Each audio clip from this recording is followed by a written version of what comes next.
So I tried to do your AstroCharms video, and when I went back to edit, I didn't have any audio in it. So I'm here having to redo it. For some reason, I really, today, recording videos, I feel like adding a couple of decks actually that I didn't have in the original video. I don't know if that's the reason. Maybe actually, I'm going to be honest, there were 3 signs that when I went back to edit the videos, they had no audio, and so I'm going to have to redo them today, as well as finish the rest of the signs that I hadn't even recorded yet for the AstroCharms. So I don't know, 3 of the signs are only going to have 1 deck, and then the rest will probably have all 3. And I apologize to those signs that only have the 1 deck, especially if you're watching one of the others and you notice the difference. So okay, so with that said, Gemini was my most watched video for the starseed readings last month. And because of that, you guys are going to be the first ones that will be published in December here. We're going to actually save that to get started. And what we're going to do is I'm going to get some general energies with these decks here. A couple of them are not. This one here is a new deck to me. The others I've used before. So we're going to get to know this particular deck together, which is, you know, as you can see, the Star Trek Tarot. I'm going to leave that there for you to see it. But yeah, let's go ahead and get into the reading. We'll get some general energies with the tarot cards, and then we'll look at what do you need to know or be aware of over the next month regarding the general energies.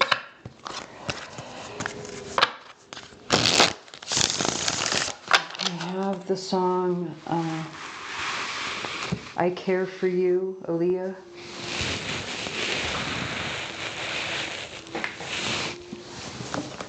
I had to plug in my computer real quick. Yeah, I might come back in the middle of the month. I don't know, it kind of depends on how much I can catch up on between now and then, but I may come back to do an update in the middle of the month. I'm not sure. Alright, so we have the 7 of Batleths. Well, actually, in this deck, I'm not going to call any of these swords the full number that they're supposed to be, because as you can see, some of them are only half.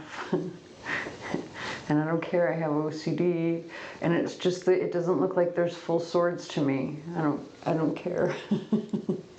So I'm going to call this like 4.5, or excuse me, 5.5 of swords. It's like the energy of trying to move on from a defeat, or move on after a defeat. You might feel something was unfair, or you might have previously felt something was very unfair, but maybe you've done some soul searching or something like that, and now you're ready to move on and you know, move forward. Let's see what we have here. We've got the bat, the wizard, the scarecrow, the frame, and the notes. Interesting that the frame and the notes, I do kind of feel like they need to go together. There could be something about something artistic that you do, or that you're involved in, where maybe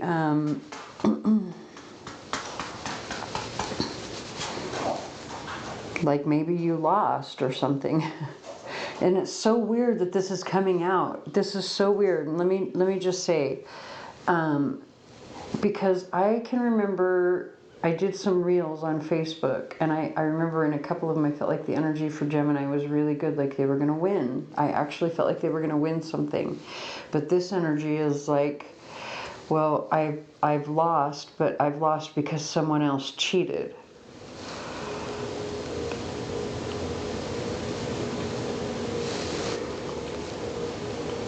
And that you might have been angry about that at the beginning, but now you're ready to move on, right? I'm actually going to read from the book what it says about these two cards here, just because. I might read all of them, I don't know, but let's see those two at least. I do have to say, this wizard here in the center, I feel like this is you. I feel like this scarecrow is someone else. If you see the way that they're mirroring each other, but they're both in neutral positions as they're doing. Like if you were to stand the cards up, they'd be looking at each other like this, right? So you are definitely, well, I'm sorry, but if you're mirroring each other, either there's a standoff happening, or like maybe your energy is similar to someone else's energy, but it's also neutral, if that makes sense. Because, like I say, you both are sideways. You're not upright, you're not reverse. I think this is definitely you here in the center, this wizard card, and this is definitely someone else that you're dealing with. I do have to say, with this energy being on the right hand side, that means that this is energy that's coming in, or what's coming next. And this is the energy that is of the past, right? With the bat, this is intuitive energy. However, I have to say, in this deck, I always feel the same thing. Look at how wide-eyed this bat is. He doesn't look blind at all.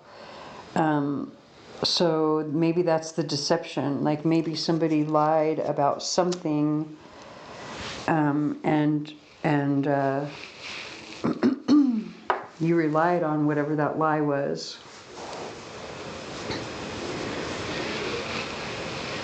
And it has to do with some sort of creative endeavor.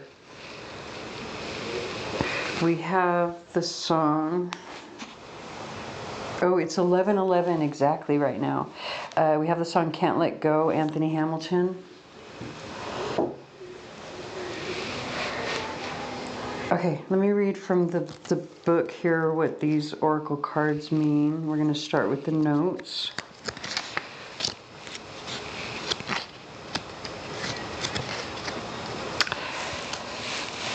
Everything is playing along as it is intended. Enjoy the sounds of a perfectly orchestrated moment.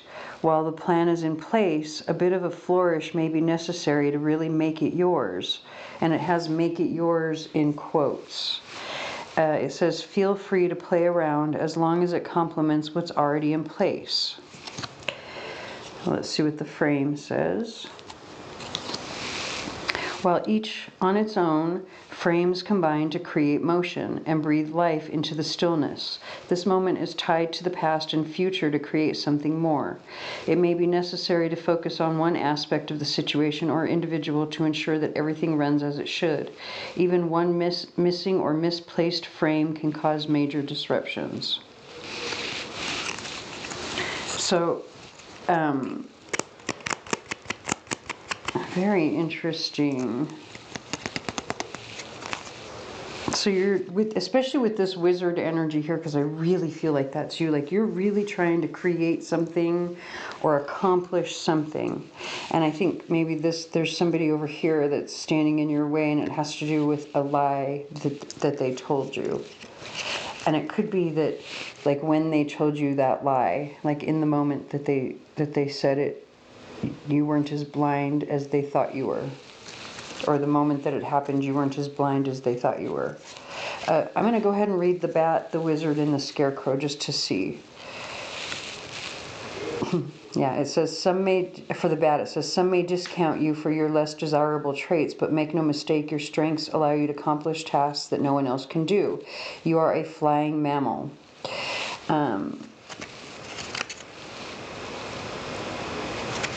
So, if I take what this is saying about this bat with the way that I feel about what's going on here, about something being a lie,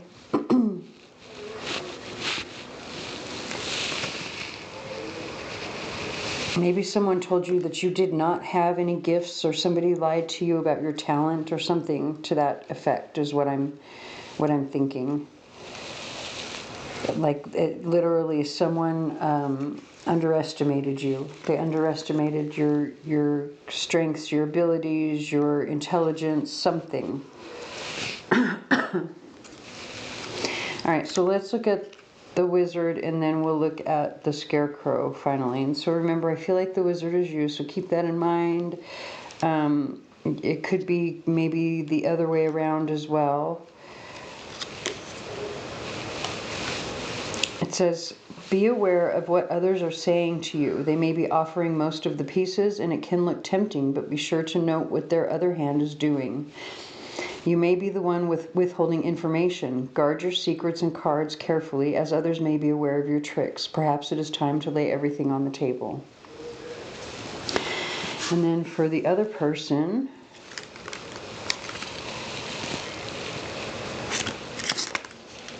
it says, what may be intimidating from a distance is nothing but a shell when scrutinized. Keep moving forward until you can see things for what they truly are.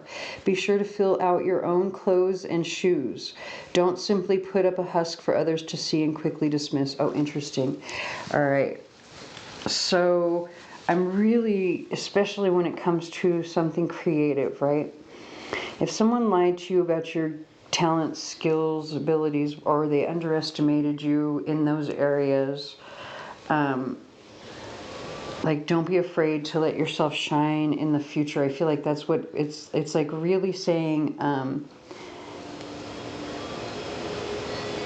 it's like, that's what, like, if you allow yourself to shine in the future, that's what makes it obvious, right, that they underestimated you, for one. Now, I don't know who all you need to make it obvious to. Let's actually look at the rest of the tarot cards to see more about what this is. All right, so we've got the Fool, the Seven of Latinum. Hold on.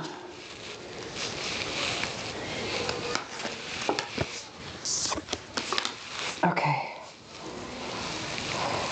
So interesting to me that we have the equivalent of the Four of Cups in the center. So the Four of Cups energy can be energy of like a party or a situation that's gone on way too long, and you're kind of getting bored or tired of it. You're tired of repeating the same cycle or the same pattern in some way. It can also represent like an opportunity that is missed or lost in some way. Sometimes it's like that, if that opportunity might be coming back around, there might be a second chance at that opportunity.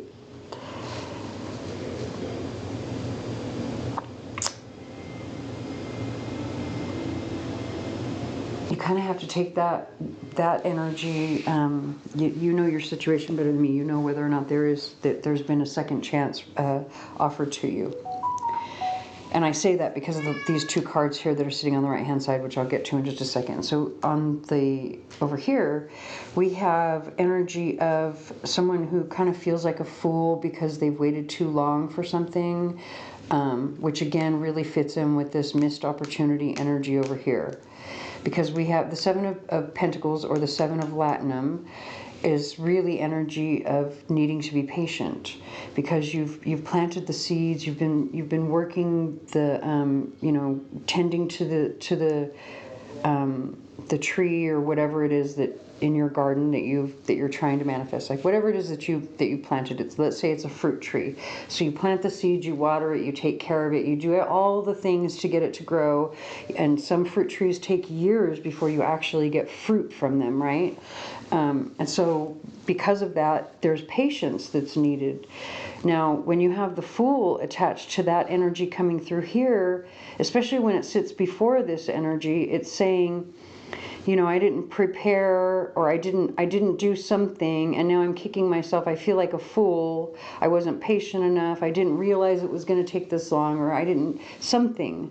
But I think there might be a second chance, possibly, because these two cards here talk about, this would be the equivalent to the Three of Swords, and then now we have the Six of Pentacles. And so with the Three of Swords, it's typically energy of heartbreak. But the Six of Pentacles coming after that brings in balance and reciprocity, right? It's something that's tangible. So it's like someone is, you know, there's some actual real balance over the heartbreak or heartache that's shown here. So if this is a relationship, there might be a second chance. I don't know. We have the song Unthinkable, Alicia Keys. It's interesting that this is the only cups energy, though, which is, well, I mean, that heartbreak can really kind of talk about, you know, emotional rather than material or financial energy, right? But we can't discount there's quite a bit of financial energy coming through as well. And then we started off with all this creative stuff here.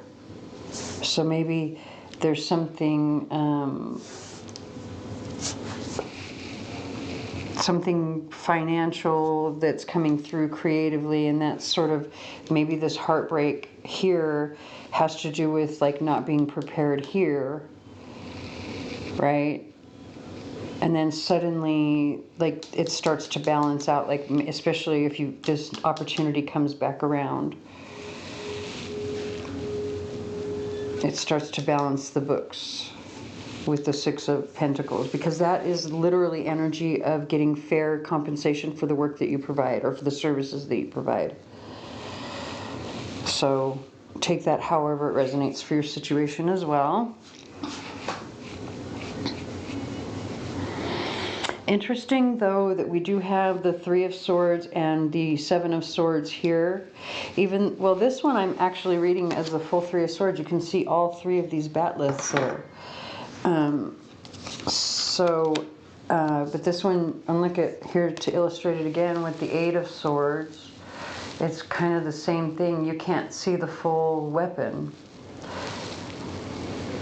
It feels like half of a weapon or half of a sword to me, half of an energy. So with the Eight of Swords, it actually feels like the Six of Swords. And with this one, it actually feels like the Five and a Half of Swords. And they were sitting this way on the bottom of the deck. So this energy is read first, and then the Eight of Swords would come directly after it.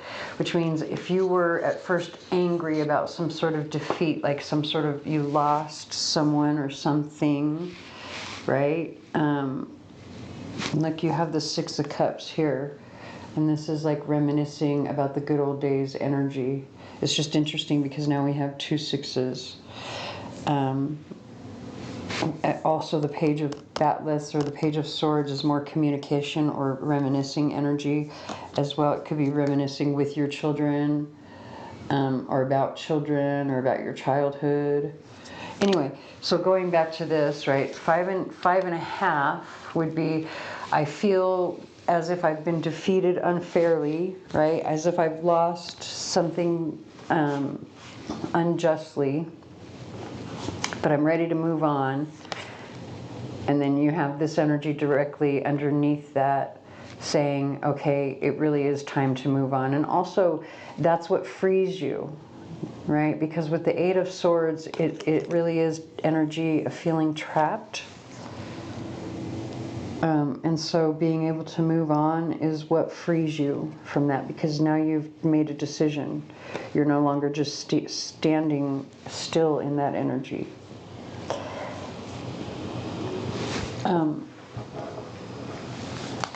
I have the song Too Good at Goodbyes by Sam Smith, and it's 11:23. I feel like that's kind of an angel number message for somebody. You might want to look that up. I don't know why I feel like I want to do these crystals as well, because I do still want to get to the charms, but you may end up getting a longer read than I realized. So let's get at least one or two crystals just to see. It might be, well, let's see what it is. I don't want to assume. I've learned not to assume in these things.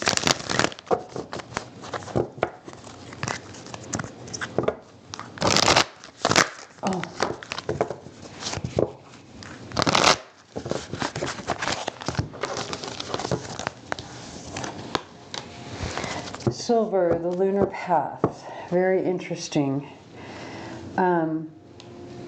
If you do not already follow the moon, I feel like that's very, very strongly coming through to say that you definitely need to, especially because now that leaves Lenormand on the bottom of the deck, and Lenormand, although it is a throat chakra or a communication stone, it's a water stone. It is absolutely a water stone. So this is emotional communication, especially with the songs coming through.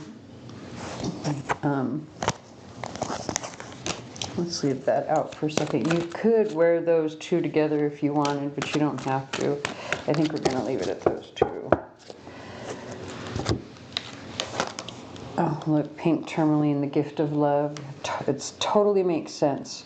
You know, you could even put the tourmaline, Lenormand, and silver together in a piece of jewelry if you really wanted to, but I feel like this is just, you know, a message in and of itself, the gift of love. So they're talking about the overall energy here is definitely about love.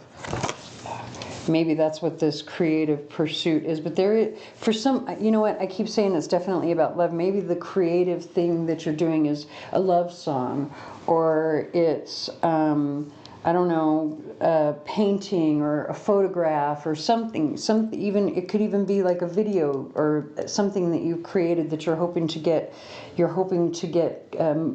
paid for.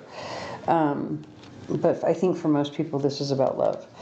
So we have, with these, they want you to follow the moon, like follow the cycles of the moon. It's important to do that simply because it's going to help you to understand your own emotions. So really the best way, if you're going to follow the cycles of the moon, take note of where the moon is, like which phase that it is, on whatever day that you're going to start, and then go for 1 month, right? Each day of the month, notice where the moon is at in its cycle in terms of the phase, and then from there, take note of how you were feeling or what happened that day. Excuse me for a second, my cat is just, I'll be right back. Okay, I'm back. I apologize for that. My cat started getting crazy, which made my bird get crazy. So she started screaming, and those screams are not pleasant. But anyway, so like I was saying about following the moon, really paying attention to the moon. If you know anything about astrology, the better way to follow the moon, and I just say this as an astrologer, like if you know anything about your own chart, you probably know your moon sign. If you know your moon sign, or you know anything about the moon, you know that it's the fastest moving object in our charts, right? Which means in terms of transits, you can get the most information from the movement of the moon. So with that said, if you know anything about your chart, or you know how to read transits, or you want to learn how to read transits, follow the moon. And that means you want to look at the moon's position each day. First, study your own chart, see what the positions are for your own planets, and then note the position of the moon each day for a month and see how it affects, or does it interact with any of the planets in your own personal chart. There are many, many free sites that you can go on that have, you know, so much information. I think AstroDance is probably the most popular, but I don't actually know for certain, because I've been doing this for a long time, and I bought my software years ago, so that's what I rely on, meaning that I very, very, very rarely ever go online to cast a chart. So if anybody knows what the best actual online website is, please put it in the comments, but I think that it's AstroDance. I could be wrong though. So look it up, and I think they also have like glossaries and all kinds of like sections that you can read up on all of the aspects, what you know, what they mean, the transits, different things like that, different terms, and you know what all this stuff means. So if you're just learning.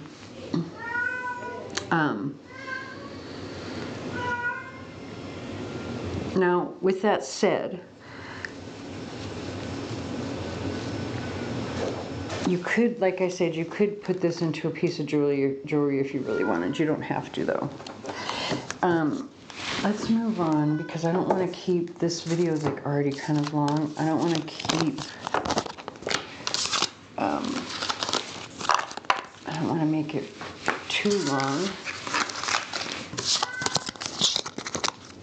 All right, so we're going to go ahead and move on to the charms, if I can find my charm box.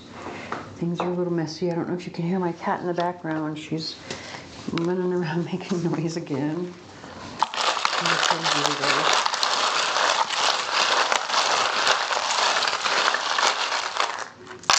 I almost dropped the charms. Had to hold on to them really tight. Okay, so we actually have two people coming through. Well, quite a few of these charms are upside down. And two of the ones that are upside down happen to be the astrological signs. We have Virgo and Libra. So it could be, well, Virgo is coming through in the very center. And it's interesting too because we've also got the gun. It's a revolver. And it's pointed directly at your third house with the cat. So I think, okay, so actually let me be very specific, because with this coming through the third house, this specific charm is something that belonged to my mother, and I put it in my charm box so that it would be a mediumship message if it comes out.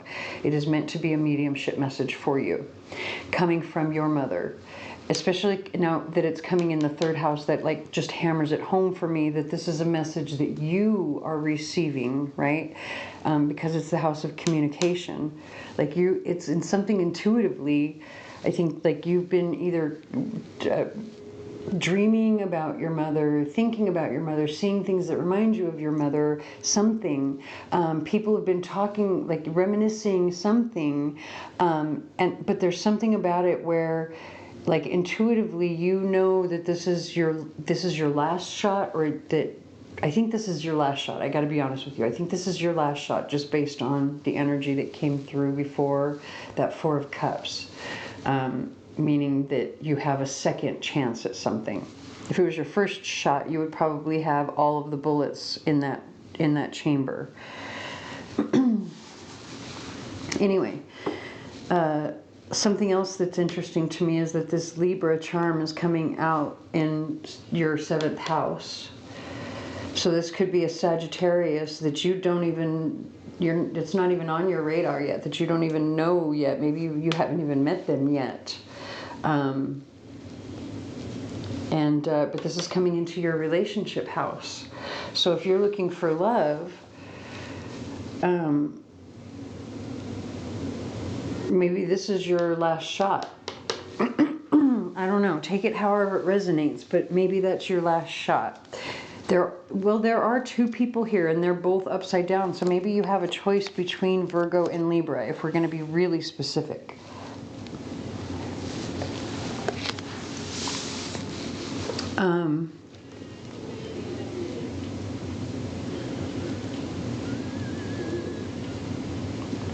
What's interesting to me, though, is that the 7th house is Libra's house. So that could just be kind of doubling down on the relationship energy with this Virgo, okay? So again, take that however it resonates. If it resonates for you, or if it doesn't, just ignore that. We do have some energy of like hopping from thing to thing, or hopping around, because that's what kangaroos do, right? They jump. They jump to be able to move from place to place.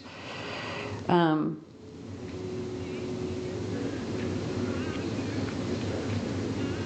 the tail of this kangaroo, which is, I think, the thing that, like, if they're going to use their legs to kick you with, they would use that tail to stabilize themselves, right?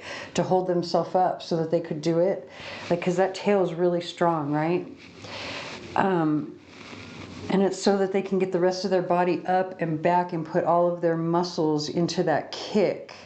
And it's interesting to me. I wish I could, you know what, I'm going to actually try to pick up my charm board so that you can see it without shifting the charms too much. Because I don't want to move everything, and I can't move my camera. So anyway, you see the way that charm that's sitting on top of the kangaroo's tail, that charm actually says joy. And it's upside down. And then you've got good luck, which is upright. You've got this key right here that's the key to faith, which is also upright. And you've got this castle there. And this is all coming into, well, the Taurus is your 12th house. And your 11th is attached as well with Aries, because the kangaroo and the key are sitting in both the 11th and 12th houses. But all of this energy here, joy, good luck with the castle, that's like having faith, fantasizing, which is 12th house energy naturally, right? Having faith in something. Sometimes that can make you delusional, but sometimes that's what brings you joy. And the joy is upside down. So there's something about your foundation, your faith, you know, that's what brings you joy, even if other people think it's a fantasy, right? Because it is affecting you in your first house. But you see this crystal here that's in the shape of a square right there in the very center by that gun? That's a piece of tourmalated quartz. And so tourmalated quartz, I have a whole bunch of it in my charm box for a very specific reason, and that's because it represents healing, getting yourself balanced. And you know, you do that to protect yourself. It brings in emotional confidence, health, and well-being, right? Like if you're balanced emotionally and mentally, then you are balanced physically as well. So, and having that piece of tourmalated quartz in the shape of a square talks about your foundation again. So we've had the foundation come up several times, and this is your spiritual foundation, your faith. And it could be, well, especially because you've got your mother coming in the 3rd house. So like, you know, obviously if this is going to be your foundation, it's going to come from your parents, right? Or your family in some way. But the interesting thing about this kangaroo and the way that joy charm is sitting on its tail, I feel like you have to kick somebody out of your life.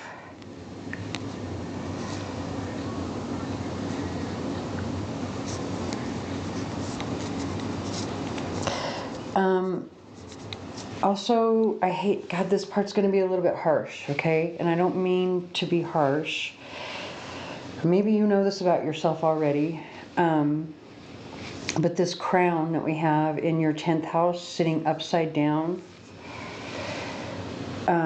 like it's kind of saying like you were on top at one point, because that's the house of your career and your reputation. Like you were the authority, right, at one point, but with the crown upside down, somebody came in and took that from you. And then interesting that we have, okay, wait, hold on. Very interesting, because we have this piece of peacock ore coming into the 4th house, which is opposing that crown that I'm talking about in Pisces in your 10th house, okay? So, and then Virgo is upside down in the very center of your board, meaning that there's a Virgo or Virgo energy is coming in, but you don't see it, or either you're not aware of it, or you're ignoring it, or you just haven't noticed it yet. But then remember the wizard card came through, and I said, I think this is your energy, right? That's what the peacock ore talks about. And this is sitting in the house of Virgo, or at least in Gemini ascendant's chart in the house of Virgo. So if you have a Gemini ascendant, then you would have Virgo on your 4th house. So this would be for you specifically, right? So this is saying one of two things. Either this person that knocked you off of your throne is a Virgo, or this is energy that you are not aware of within yourself that's going to help you to restore this crown back into the upright. That could be the reason that you have this one last shot coming through with the revolver here. So now we're going to come to the last charm that I haven't talked about, which is this initial, or this letter, and that's coming over the 8th and 9th houses. So the 8th house is, it's the house of sex and death, very deep, like psychological analysis. Transformative energy comes through here. This is also the house of like mediumship, the occult, inheritance, joint resources. This is like your spouse's money, right? Or any joint bank accounts that you have, or investments that you have. And then we have the 9th house here, which can cover things like higher education, government offices, travel to places that are overseas or really foreign to you, right? Where maybe you don't speak the language, or you're interacting with people that are foreign to you, maybe that you don't speak the language, or you don't understand the traditions because they're so different from your own, or something to that effect, right? So we have the letter J here, which means there is a person, place, or thing with that letter that's going to be important to you in these areas that I just described. Okay, so I'm going to go ahead and leave that here. I hope that resonates. We have one last song, which is So High, John Legend. If it does not resonate, please watch for your sun, moon, or rising. Please like, share, comment, subscribe, hit the notification bell, tell your friends, anything that you can to help me, because it really, really does help me, and I thank you very much for watching.